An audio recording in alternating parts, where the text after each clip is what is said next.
My wife and I did a video on a Montana high country just like this. This is the 377 FL. And the only reason why we didn't buy the one that we did the review on, we had actually remodeled our Keystone Cougar. But had we not remodeled it, we would have bought this floor plan. If you have kids and you would like a dedicated bunk room for them, but you really want a front living, this is the answer. Like, this is the best of both worlds. I love front livings because we do go on BLM and camp, and having the views out of the front, especially with this huge windshield, it takes the cake. And hey, if you don't want to watch TV, you can hide it. Let's go ahead and start up front here. You do have a Furion fireplace down below, and you have JBL speakers. Something that I like to see right now is a little better quality sound system from a good brand, and JBL is that. Now, as far as your storage goes, let's go ahead and open this all up for you guys. But yeah, check that out. Tons of storage on both sides. And if you would like to close off this windshield, you can. There is a blind right here for that. And this does have the Coleman Mox. These are being more and more used. It does have a residential filter for it. And these are technically supposed to be really quiet. I like how many windows you have. You have 1, 2, 3, 4, 5, 6, 7, 8. Just in this one area. I forgot the windshield. 9. So a lot of natural light can come through here. Let's see if these are soft close too, by the way. Oh, no, these are not soft close. So that's the only thing. I'm pretty sure if you get a Montana, not the high country, but just the Montana, you would have that. You do have USBs on the side, and it's the same on the side here. And these two couches on opposing slides are going to be beds too. Theater seating right here, and these are powered too. Let's go ahead and walk down. So when you walk in as a family, this is a big area for everyone to wiggle their shoes off, and you have a spot to take the shoes and throw them out of the way. Great design, some storage for mittens and things like that. And the only thing I don't like about this is they do not give you an in-command system. Come on, Keystone. It's 2023. Your Keystone Cougar has that. Now, I know some people prefer this over that, but I think that they should make it an option. This does have the generator prep, and I don't know what solar this has. Actually, let's check real quick. Yeah, this has the 400i. So you can pretty much run your outlets, things like that. It just depends on how many batteries you have in the battery bank. This does have a inverter. I believe it's a 2,000 watt inverter. I'll show it to you here. But yeah, this is great storage. And down below, even more.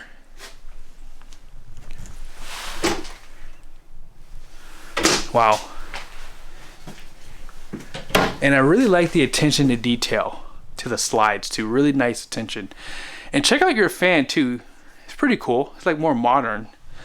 And I always say this in every video. If you do live in it full time, you really want to have a fan on the ceiling because it gets hot and you're going to want to buy fans to keep air moving, especially to help with these AC units too. And so having one on the ceiling does keep one more fan off the floor. But tons of countertop space here. This is a smaller kitchen in comparison with other RVs, but it's still a great size for a fifth wheel. And I don't know if you guys noticed, you did have 2 bar stools that would go right here too. And I didn't show it to you, but this does have a central vac. And this is going to be a gas and electric refrigerator. And if you are buying this RV, I am at Camping World here in Draper, Utah. Be sure to give these guys a look up, and you can have them install a fan on those fins, and this will work perfectly.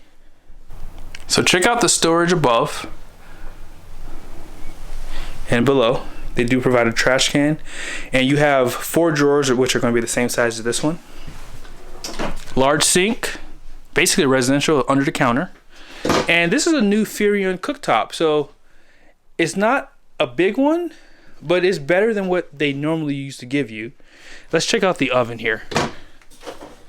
Oven is, actually this oven's a little bit bigger. You probably could put a turkey in here, but this is still a little bit smaller than the Insignia.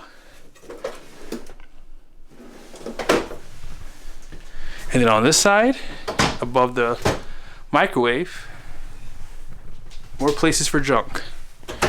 This is going to be a G&E microwave. It doesn't look to be convection though. And here's your dinette. It does have a leaf that comes out. And let's go ahead and keep walking back. So here's the hallway. So you do have 2 entrances, and this is great. However, the reason why they give this to you is because when the slides are in, you have to use this door to get to your bedroom and to the loft here. And to the bathroom, obviously. Because the bathroom's right here. Check out these tall ceilings. It actually kind of echoes in here. Looks like a Max here or Fantastic fan. That's a Max here, actually. And under the counter sink. A lot of countertop space, too. Porcelain toilet. And that's going to be a 1-piece shower too, by the way. Look how tall these ceilings are. Shaquille O'Neal would be really comfortable in here.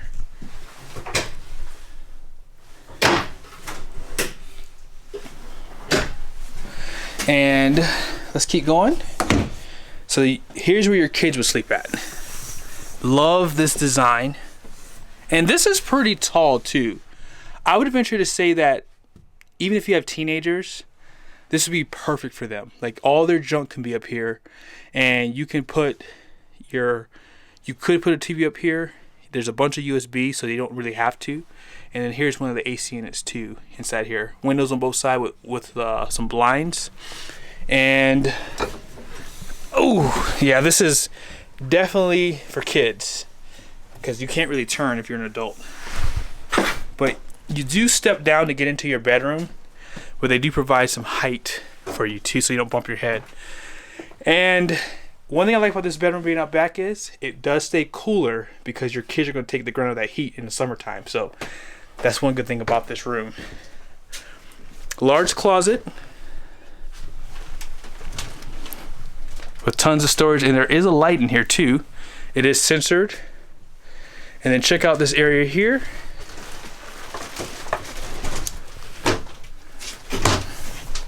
So you could do a 2-in-1 washer and dryer for this area. And this is where you would mount a TV if you wanted to. Nice wardrobe area. And it's like, what, 6 drawers? And if you like to read books, they do provide area up there for maybe your phone, books, things like that. Under the bed, huge storage. So I think I showed you just about everything I want you to see. There's power plugs on both sides, by the way. So let's go ahead and head outside, because I think that's going to be important too, so you guys can see how you would camp on the outside. I don't know what's more beautiful, this front cap or this front cap next to these beautiful mountains over here with snow on them. That is absolutely stunning. But I love the new design. Looks great. This does have the road armor with the pivoting head. And unfortunately, this side is going to be locked. But check this out. This is where your generator is going to go. And it's pretty much prepped for one too. Now, this slide out is going to be a SwingCase, which is good. It's going to be a reliable one, and it has the rollers already under there too. This is going to be a 30-pound propane tank, and it is empty. As I mentioned in some of my videos, these RVs are always delivered, so when you think about the weights, those are always going to be emptied when they give the weights to you online. Decent size. This does have a drop frame, so you do have the height. You just don't have the width on this side. This is going to be the back of the furnace, power, and they still are using a step above.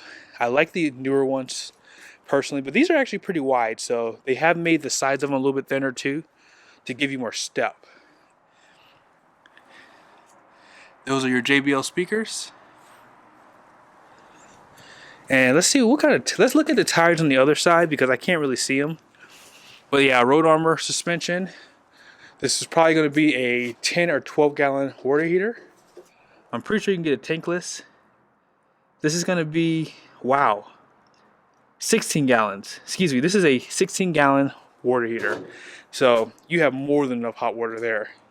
6-point auto leveling. These are going to be electric jacks though. And this is also going to be a SwingTech slide. And here's that large awning off to the side too. I would like to see a smaller one back here, just above, so you can cover the slide if the sun's hitting it in the morning time, because it can get really hot in there.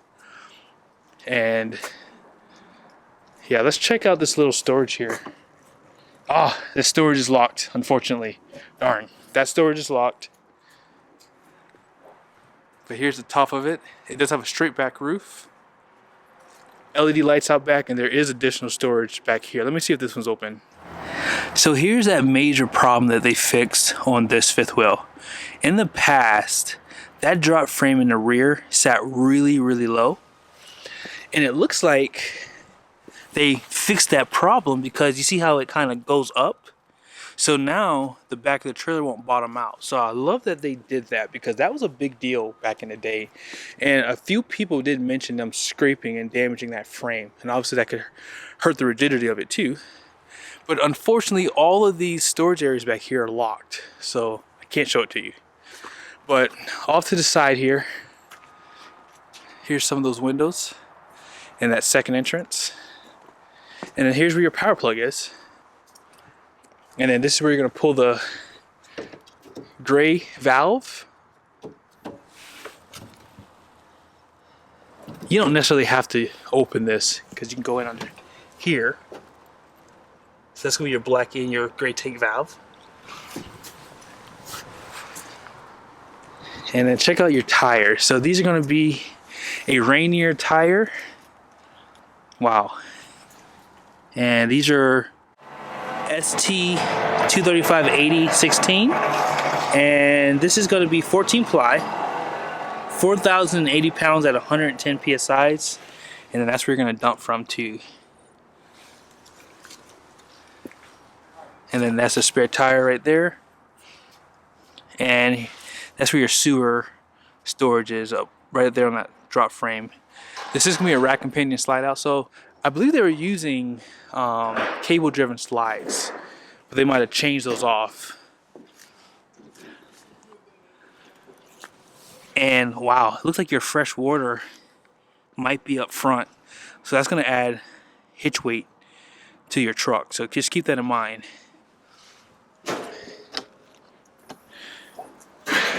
Here's your water connections here.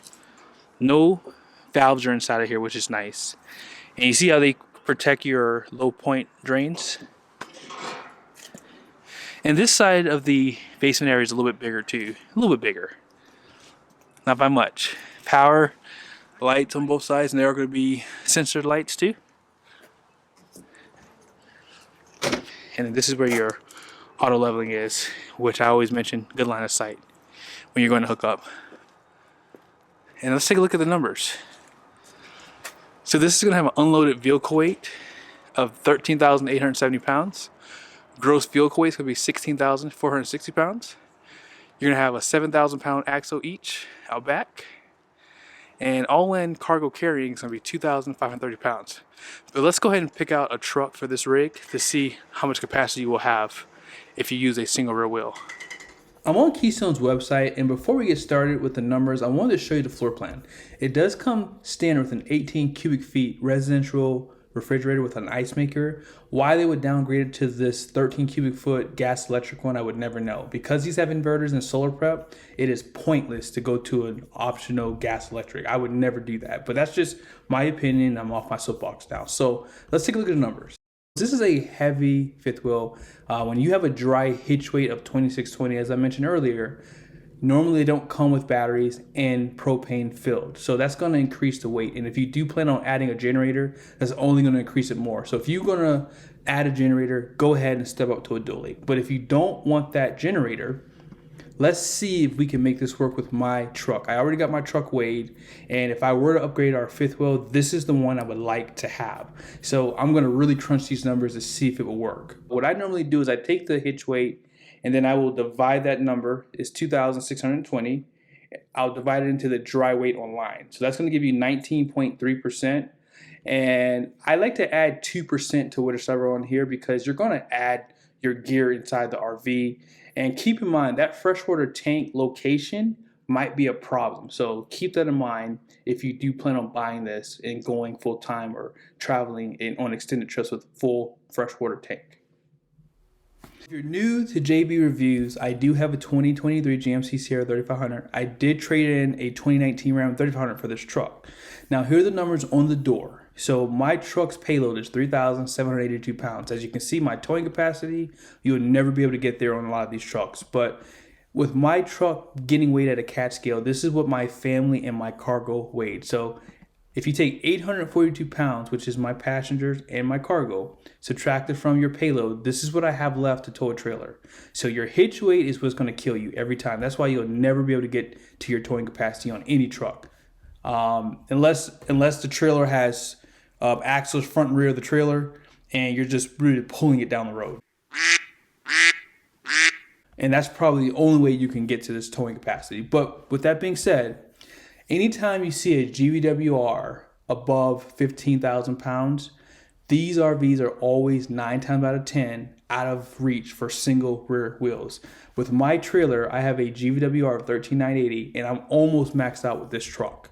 I have like 500 pounds left. But if you are looking for an RV, a great rule of thumb is if the GVWR is over 15,000 pounds or at 15,000 pounds, I would say it's going to probably be too heavy, unless you have a really base model single rear wheel. But I really want this RV to work, so I'm going to try to crunch these numbers. So as I mentioned, in order to get the hitch weight, you're going to have to use a percentage. So no one goes camping unloaded. So I did add some weight to the trailer here. As you can see, it was like 13.8 on the sticker for the RV. So I'm going up from there to 15.2.